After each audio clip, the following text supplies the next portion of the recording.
கோவத்தில் திட்டுறா அப்படின்னு வச்சுக்கோங்களேன், சுக்லாம்பரதரம் விஷ்ணும் அப்படி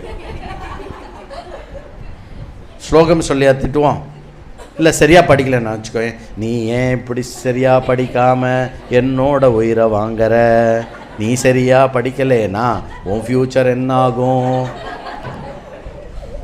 ஒழுங்கா சாப்பிடு இல்லைன்னா உடம்பு கெட்டு போகும், டாக்டர் கிட்ட போனால் ஊசி உனக்கு போடுவார்.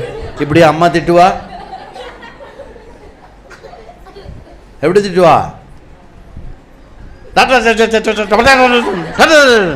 ஒரு ஸ்ருதி இருக்குமா, ஒரு தாளம் இருக்குமா, ஒரு அக்ஷரம் இருக்குமா, சுத்தம் இருக்குமா? ஒன்றும் இருக்காது. ஆனால் இப்போ வாயில் வந்த இந்த ஸ்லோகம் ரொம்ப உச்சமான அழகான அக்ஷரங்களையும் சப்தங்களையும் கொண்ட ஒரு பர்ஃபெக்ட் ஸ்லோகமாக அவர் வாயில் வந்திருக்கு. எதனால்? தபஸ்லாம் பண்ணி எல்லாம் பண்ணுறதுனால அவர் வாயில் அப்படி வந்திருக்கு. இவர் வாயில் எப்படி இந்த ஸ்லோகம் வந்தது